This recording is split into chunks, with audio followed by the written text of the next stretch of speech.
Bueno, muy buenas. Estamos hoy con un compañero muy especial, con el profesor titular de la Facultad de Educación de la Universidad de León, Enrique Javier Díez Gutiérrez, pero para todos los que le conocemos es Quique, un gran investigador y un gran, no solamente profesor, sino activista por la educación pública, que lleva años militando, haciendo actividades y además escribiendo y investigando por un mundo mejor, una persona honesta y generosa y a la que tengo el enorme placer de entrevistar para hablar de su nuevo libro, Pedagogía Antifascista, que acaba de salir en la editorial Octaedro. ¿Cómo te encuentras, Quique? ¿Qué tal? Muy bien, sobre todo en esta primavera que es un poco trágica con la situación internacional, pero creo que es un momento más que oportuno para hablar justamente de antifascismo. Efectivamente, estoy totalmente de acuerdo y felicitarte en primer lugar por este extraordinario y necesario libro. Quería empezar preguntándote por qué el libro, por qué publicar un libro con un título aparentemente provocativo, ¿no? Como es el concepto central que has elegido para el libro, que es Pedagogía Antifascista. ¿Por qué este título? Creo que es urgente y necesario que todo el sistema educativo, la comunidad educativa y también los profesionales de la educación demos un paso adelante y nos plantemos y enfrentemos con el nuevo fascismo. El neofascismo está inundando las aulas y ha desatado una guerra contra los derechos humanos, contra la democracia, contra la inclusión, contra los valores y los principios básicos que hemos acordado la sociedad y en los que educamos a las nuevas generaciones.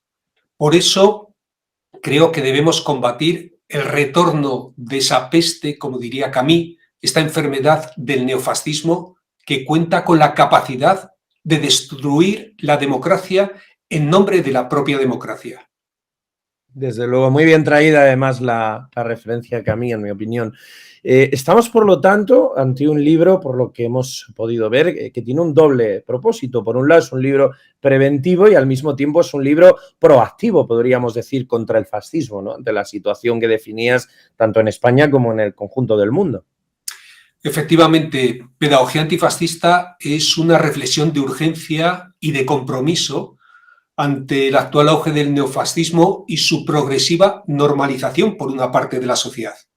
Mientras que otras democracias como la italiana o la francesa se fundaron sobre el paradigma del antifascismo tras el genocidio nazi, la España, al menos en España sí lo hemos vivido, lo hemos hecho sobre el mito de la superación y el olvido del pasado franquista, lo cual ha permitido blanquear el fascismo y que ahora resurja con toda su fuerza.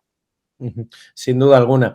El libro está dividido en dos partes muy interesantes. Por un lado hay una primera parte en la que podríamos decir es de carácter analítico, de carácter descriptivo, en la que explicas cómo está penetrando, a través de qué mecanismos entra el neofascismo dentro de la escuela. Y una segunda parte, podríamos decir, más activista o militante, más proactiva, en la cual lo que realizas es un planteamiento acerca de cómo combatir al neofascismo desde un planteamiento intercultural, democrático e inclusivo y desde la perspectiva del bien común, ¿verdad? La división en dos partes es justamente con afán pedagógico, para no solo abordar la parte crítica frente al neofascismo, analizando las estrategias de penetración de la ideología que sustenta el neofascismo en la educación, sino también plantear propuestas y actuaciones concretas que podemos ir desarrollando tanto en las aulas como en los centros, en la comunidad educativa y social, y también por parte de la administración educativa, que es responsable. De ahí el subtítulo del libro que alude a esa segunda parte, cómo construir una pedagogía inclusiva, democrática y del bien común frente al auge del fascismo y la xenofobia. Exactamente.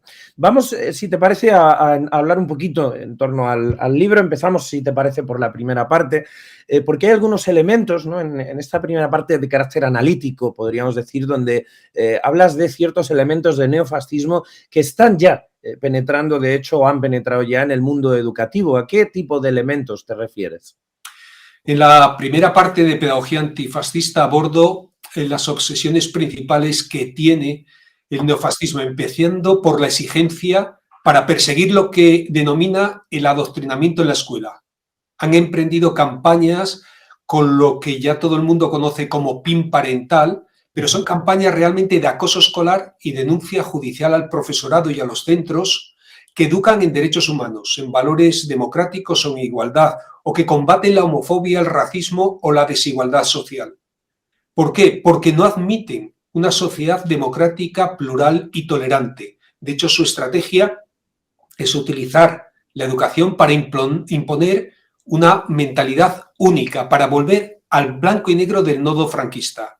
Es su discurso del odio trasladado a la educación realmente. Efectivamente, pero no solamente tratas de esto en esta primera parte que has descrito, sino que además de esta exigencia de instaurar este adoctrinamiento de extrema derecha en las aulas, también tratas otra serie de obsesiones, ¿no?, que son propias, a tu juicio, del fenómeno del neofascismo. Cito brevemente algunas de ellas como ejemplo. Son obsesiones que jalonan la agenda ideológica del neofascismo y que analizo en esta primera parte de Pedagogía Antifascista. La primera, la reinstauración del patrioterismo militar, en el que exigen educar a las futuras generaciones. Otra de sus obsesiones recurrentes es utilizar el sistema educativo para impulsar los valores ligados a la caza y la tauromaquia.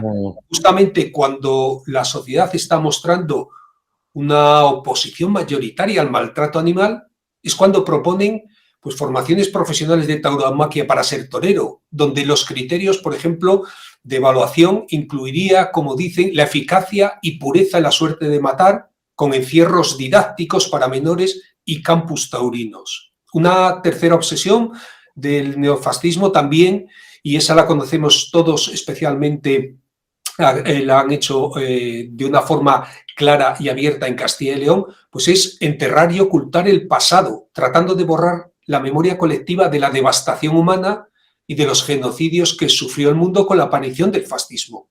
Vox ha denunciado junto al grupo de los conservadores del Parlamento Europeo que la memoria histórica es una amenaza para la paz en Europa y un atropello a las libertades. De hecho, afirman que no tiene sentido condenar el franquismo porque somos herederos. Y la cuarta obsesión del neofascismo es la ideología de género y las feminazis, como denominan a las mujeres y jóvenes que luchan por la igualdad entre hombres y mujeres. De hecho, la vicesecretaria de Vox pedía recientemente que la costura fuera una asignatura en la escuela, alegando que empodera mucho coser un botón, mientras que denunciaba que el feminismo es cáncer y aseguraba estar preocupada por lo que denomina ella el lesboterrorismo feminista. Era su respuesta, de hecho, ante las propuestas de medidas para combatir los estereotipos sexistas en la escuela, que ella calificaba de tontadas y majaderías ideológicas. No, desde luego, y yo diría además que uno de los elementos del auge del neofascismo es la respuesta al amplio crecimiento que ha tenido el movimiento feminista en los últimos años. Desde luego que los varones privilegiados de las élites culturales, económicas y políticas no van a renunciar a sus privilegios con facilidad, ¿no? Esto es una reacción muy fuerte a las posiciones de la izquierda, ¿no?, de los últimos años. Pero hay un elemento, si me permites cambiar ligeramente de tema, que me parece muy interesante en tu libro. Nosotros llevamos décadas de neoliberalismo y la gran palabra de la derecha neoliberal ha sido siempre la libertad.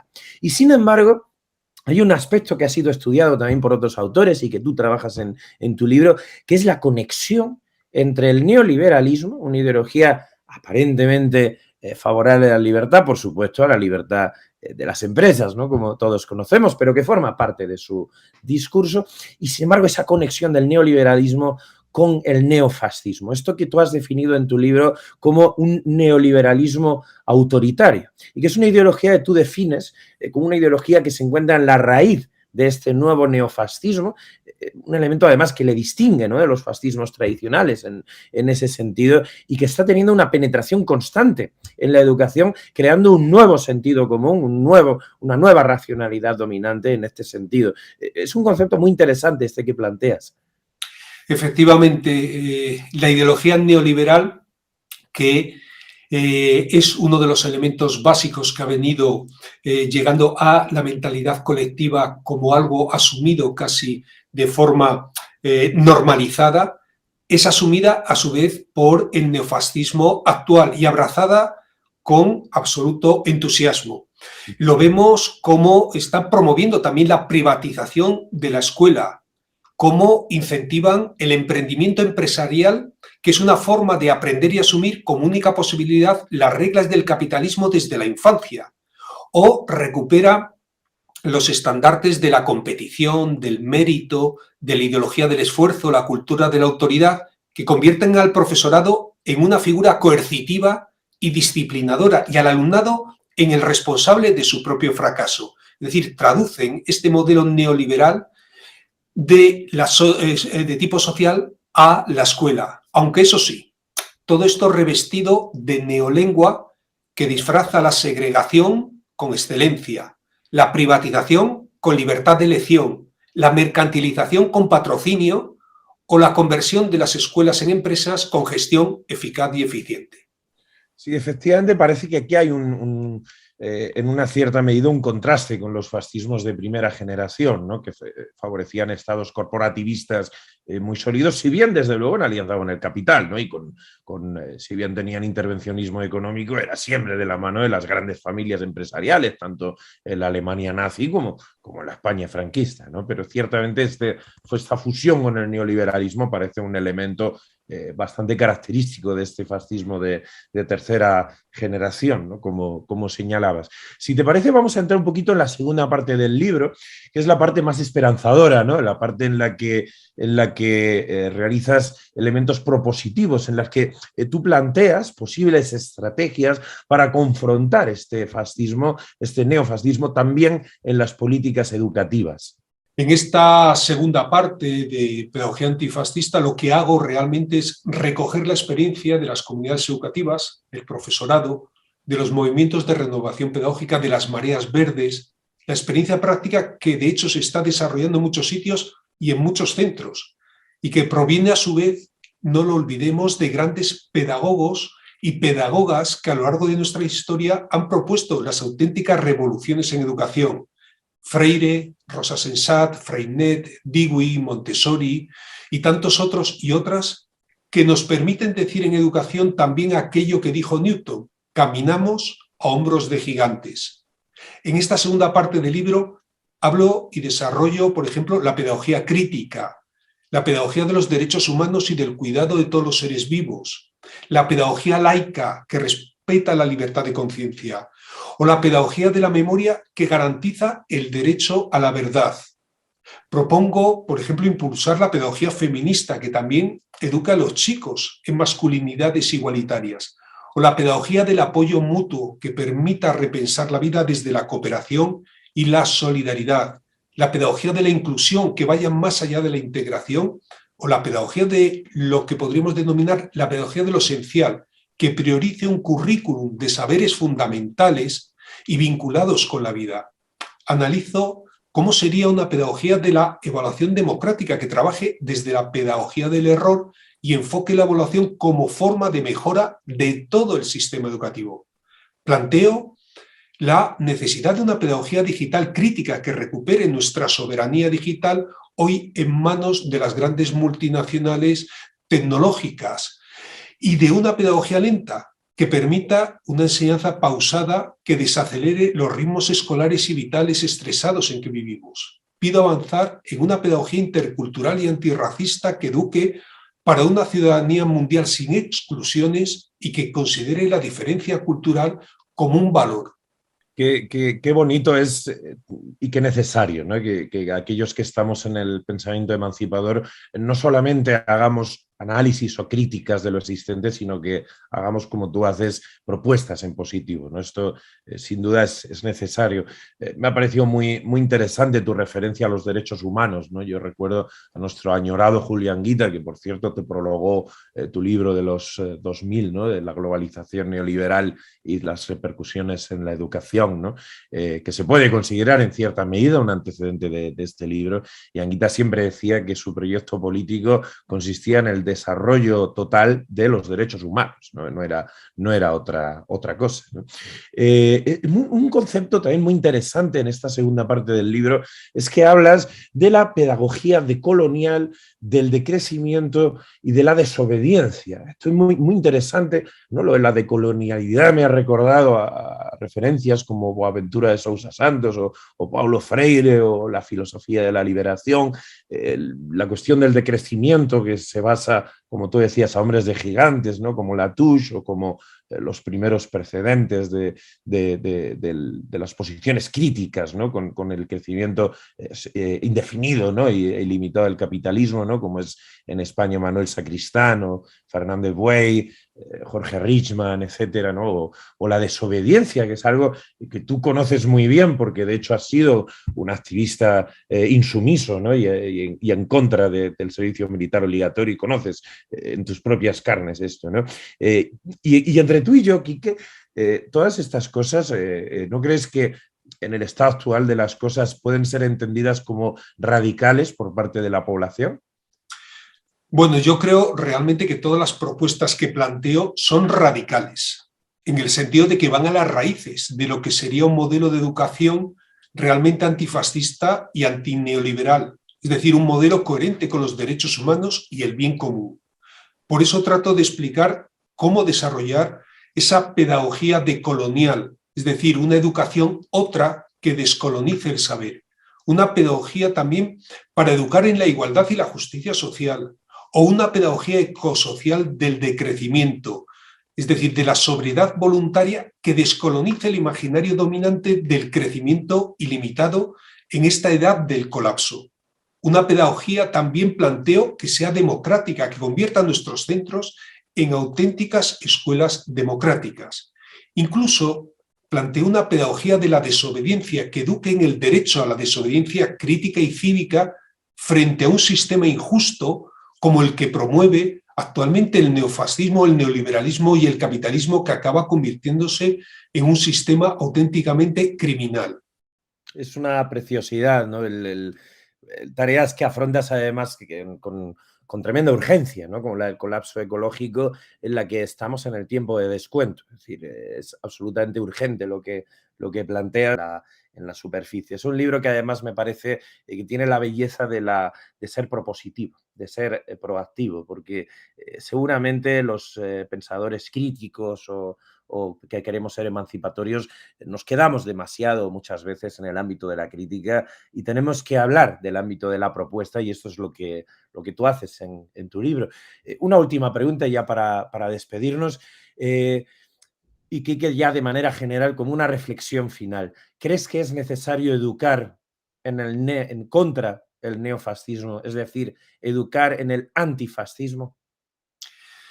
Creo que la comunidad educativa no puede permanecer ajena a la barbarie, ni a la barbarie planetaria del cambio climático, ni a la barbarie económica de la explotación social, la injusticia estructural y el saqueo internacional que vivimos, pero tampoco a la barbarie social e ideológica que supone el neofascismo.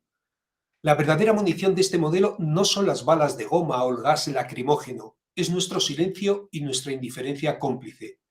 Por eso, como comunidad educativa, debemos tomar medidas políticas, medidas sociales, educativas, profesionales y personales para educar en la igualdad, en la inclusión, en la justicia social, en el bien común y en los derechos humanos desde una pedagogía claramente antifascista, sin concesiones ni medias tintas. Ya lo decía Lucio Anneo Séneca en el siglo IV antes de nuestra era, cuando afirmaba aquello de no nos atrevemos a hacer muchas cosas porque aseguramos que son difíciles, pero son difíciles porque no nos atrevemos a hacerlas. Tenemos que atrevernos a soñar. Nos jugamos el futuro de nuestros hijos e hijas y el de la sociedad en su conjunto. Como sociedad, como comunidad educativa y como personas de bien, debemos implicarnos de una forma clara y sin ambajes para combatir el neofascismo. No se puede ser demócrata sin ser antifascista. Efectivamente, la única vía moderada en la actualidad es ser radical la única vía en este momento realista es confrontar efectivamente al fascismo y es ser revolucionario, efectivamente. Todo lo demás es la condena a una sociedad autoritaria, a una sociedad de desastre climático con cada vez más guerras y cada vez más desigualdades sociales. Muchísimas gracias, Quique. Animar a todo el mundo a leer este libro, un libro de tremenda valía, de tremendo interés, de tremenda actualidad, por desgracia, porque ya tenemos fascistas a punto de entrar en puestos de mucha relevancia en nuestro país y un discurso que parecía derrotado está empezando a cobrar cada vez más fuerza. Animar a todo el mundo a trabajar, a leer, a difundir esta obra. Os animo también, de paso, a participar al público en las presentaciones que se hagan de esta obra. Yo quiero finalizar la entrevista con una pequeña anécdota que no sé si Quique conoce, y es que yo conocía a mi pareja en la presentación de uno de tus libros en los años 2000, el de la educación y el neoliberalismo. Por lo tanto, yo creo que esta es una razón para que todo el mundo se anime a asistir a los actos, porque uno nunca sabe de cómo puede salir de un acto con una presentación de un libro de Quique. En mi caso, pues, conociendo a mi compañera de vida, y además siempre es un placer escucharte. Muchas gracias, Quique, por este rato, por este libro y sobre todo por tu compromiso, por tus años de militancia y por todo tu trabajo. Muchísimas gracias. Muchas gracias a ti, José. Un gran placer siempre compartir con un especialista en filosofía como tú, como profesor de la Universidad de Salamanca, que siempre ha sido un gran trabajo el que has hecho y que todo el mundo reconocemos a José Sarrión.